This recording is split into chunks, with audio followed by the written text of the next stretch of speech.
What is going on, my Reefing fam? March here. This is Fragbox TV. Okay, hello, welcome back to the channel. Where are we right now? We are in March's basement. Why am I talking in the third person? I don't know. This is my reef casa, Lagoona Lagoona aquarium. We used to call this something else, actually. I made a very rookie mistake, and I like to share with you guys when I learn something new, when I have success in the shop, and also when I fudge stuff up. So, very rookie mistake. Why do we now call this Lagoona before I get carried away and the ADHD takes over? Because we used to call this a Studio 24 and then a Studio XL, and I just wanted more distinction from the other ones. One is we had a couple different studio models. The staff was getting kind of confused, and it just sounds really, I think it sounds really nice. What do you guys think? Okay, Lagoona. Doesn't it just roll off the tongue? I don't like when companies pick models for things that are like numbers.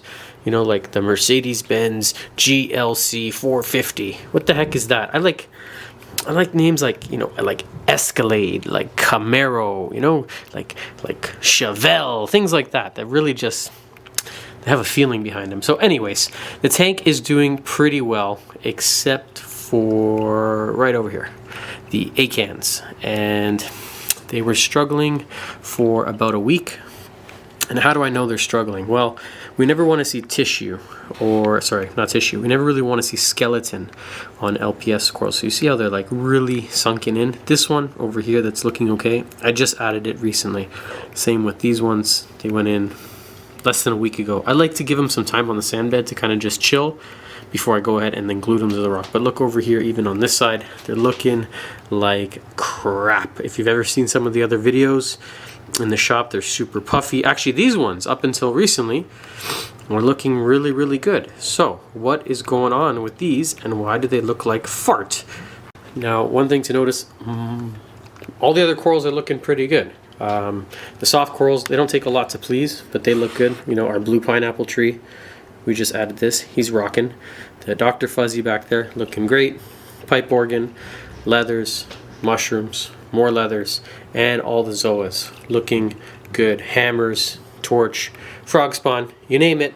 Duncan over there, everything's looking happy. So I was a little bit confused as to why just this one specific species, and I'm going to explain. I figured it out, I think, and why the rock is now in the corner. So I hope that videos like this will help someone in the future. Maybe you're running into issues and you can solve it by watching something like this. So I take some water to the shop. We check. The first thing I'm going to check when something's up is my trusty Reef Casa refractometer. Salt is okay, 1.026, calibrated, not an issue. And for LPS that are struggling, I always look at this. I've said it so many times on the channel, magnesium. But it's looking good. It's 1,410, so that's not it. So we're going to keep testing the water, because usually when we're struggling with a coral, if it's not a pest, so acans, there's really nothing that eats them. Like, I mean, there's no known acan specific pests the way we have for zoanthids. You know, these guys have zoanthid eating spiders, nudibranchs, there's sundial snails. There's so many different ones that can eat this. Acans really don't have that same issue. I haven't seen this angel picking on them, and they were looking good at one point in time. So I start ruling things out, kind of process of elimination. Calcium in the water I test is 450, and alkalinity at 7.7. So all the numbers bang on. So it's a little bit frustrating for me. I'm kind of scratching my head. Nitrates are on the higher side, but nitrates and acans really not an issue.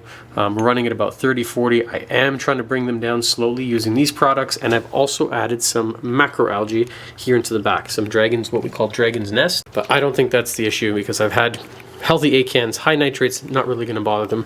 Phosphates, they're 0.08, which is reasonable in this tank. So, what is this rookie mistake that March made? I always tell you guys on the channel, try to make as little changes as possible. Once things get happy and adjusted and acclimatized, the worst thing for a reef tank is the hobbyist, and that's what happened to me here.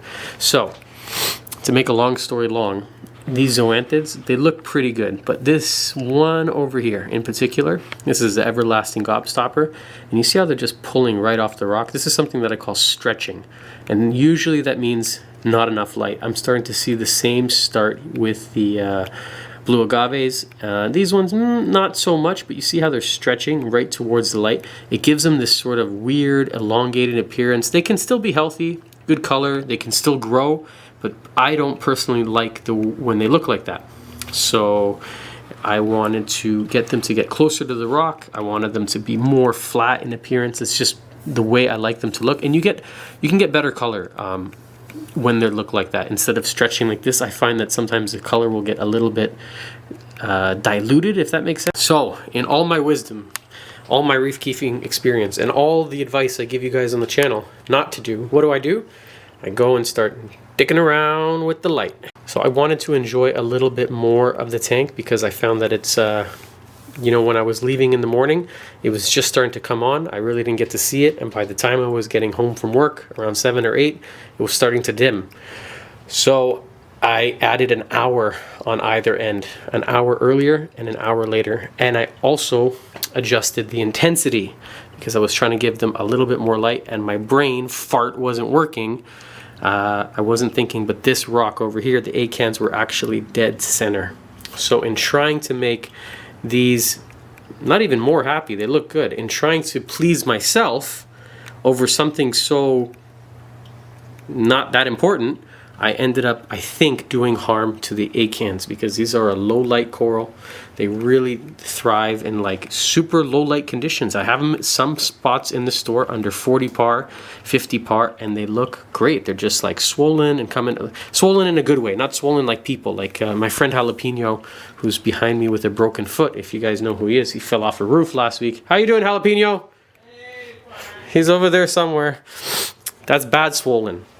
These, when they swell up, they look great. They look healthy. So I think that's what happened. How I'm going to test that now is I've turned it down. I've put back the schedule, and I've reduced the light intensity, and I do expect them to make a full recovery. If maybe this hermit would get out of here and stop trampling all over them. So what's the point of today's video? It's, remember, you are the problem. No, you're not the problem. March is the problem. But I went to a store once in Poland, in Krakow, and I had such a great, genuine connection with the store owner. He's been doing it forever, and he made that line, and it made such a lasting impression on me. You actually should really go and watch that video.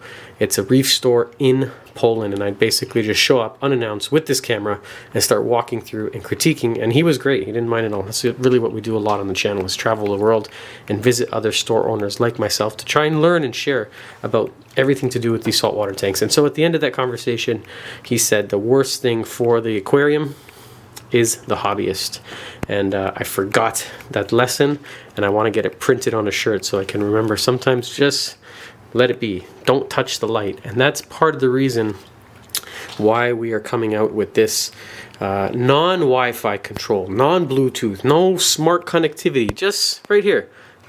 Set it and forget it and don't touch it. And I forgot that, and hopefully you do not. So like I always say on the channel, do as I say, don't do as I do. Let me make the mistakes so that your acans don't have to suffer. That's it, guys. I hope that you enjoyed this. I hope that you learned something. And if you got any questions about keeping corals or saltwater tanks or the reef casa line, any of that at all, please hit me up. info@fragbox.ca. I would be happy to answer any and all of your questions. And when these do recover, I'm going to do a video on gluing and placing. I'm trying to make a really beautiful mixed acan lordowensis rock. I know that's not the correct Latin name anymore.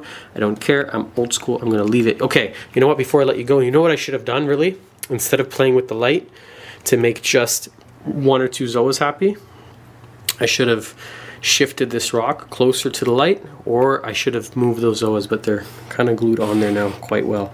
That's what I should have done. I shouldn't have changed the light that is, you know, so crucial for everything just to appease myself and 1 or 2 corals. So I really should have just done something about them and not an overall important piece like the light. Okay, I'll leave you with that. Have a good night or day or morning, wherever you're watching from. Bye for now.